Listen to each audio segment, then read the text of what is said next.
Praise the lord. నిజమైన స్వరం. July 6, 2025 Holi prayer home సంఘం వారి అనుదిన వాగ్దాన పరిచర్య. నీవు నా మందిరము మీద అధికారివై నా ఆవరణములను కాపాడువాడు అగుదువు. జకర్యా గ్రంథము 3వ అధ్యాయము 7వ వచనము. ప్రియమైన దేవుని వారలారా, ఈ మాటలు దేవుడు యెహోషువతో దూతను పంపించి పలికించి ఉన్నారని వాక్యం సెలవిస్తుంది. అయితే యెహోషువ గారితో దూత మాట్లాడుతుంది ఏంటంటే, దేవుని యొక్క ఇష్ట ప్రకారంగా ఆయన మార్గంలో నడుచుచు ఆయన ఏదైతే అప్పగించారో దానిని భద్రముగా గైకొంటూ ఉన్నప్పుడు ఈ యొక్క అధికారాన్ని నేను నీకు ఇస్తాను అని దేవుడు చెప్తున్నట్లుగా, అలాగే అటువంటి రీతిలో బ్రతికినప్పుడు నా సన్నిధిని నిలుచు భాగ్యం కూడా నీకు ఇస్తానని యెహోషువతో దేవుడు అంటున్నట్లుగా ఇక్కడ మనం చూస్తున్నాము. ప్రియమైన దేవుని వారలారా, మన పితరులకే కాకుండా దేవుడు మనకు కూడా ఆ ధన్యతనిచ్చి ఉన్నారు.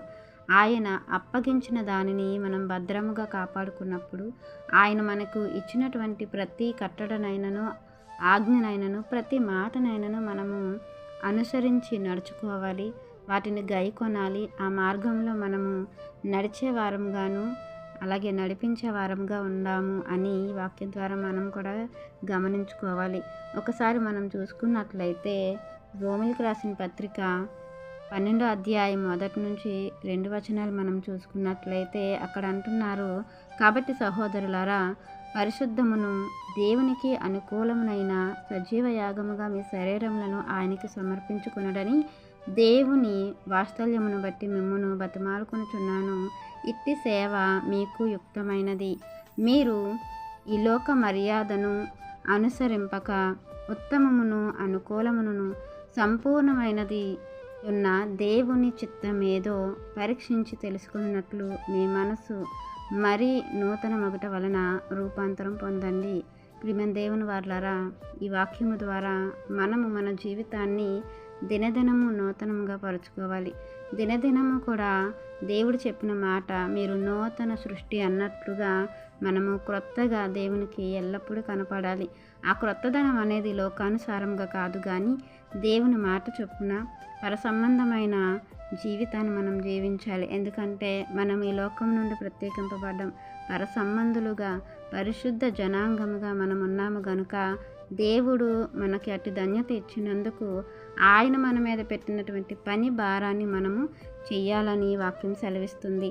అలాగే మనం చూసుకున్నట్లయితే ఎఫెసీయులకు రాసిన పత్రిక 4వ అధ్యాయం 1వ వచనంలో కూడా దేవుడు ఒక మాట సెలవిస్తున్నాడు, కాబట్టి మీరు సమాధానమును బంధము చేత ఆత్మ కలిగించు ఐక్యతను కాపాడుకొనుట యందు శ్రద్ధ గలగని వారై ప్రేమతో ఒకరినొకడు సహించుడి. మనలో సహించే గుణం ఉండాలి. ఆ గుణము ప్రేమ ఉంటేనే వస్తుంది అని ఈ వాక్యం ద్వారా మనం తెలుసుకుంటున్నాము.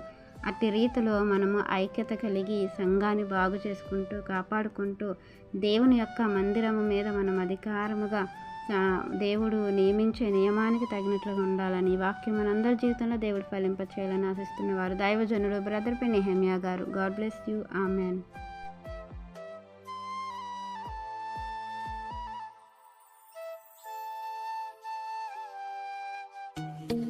Hi friends, Holi prayer home Gajuwaka సంఘము వారు మాట్లాడిన విలువైన దేవుని సందేశములను మీరు వినటానికి మా యొక్క యూట్యూబ్ ఛానల్ హోలీ ప్రేయర్ హోమ్ను సబ్స్క్రైబ్ చేసుకొని పక్కనున్న బెల్ ఐకాన్ క్లిక్ చేయగలరు.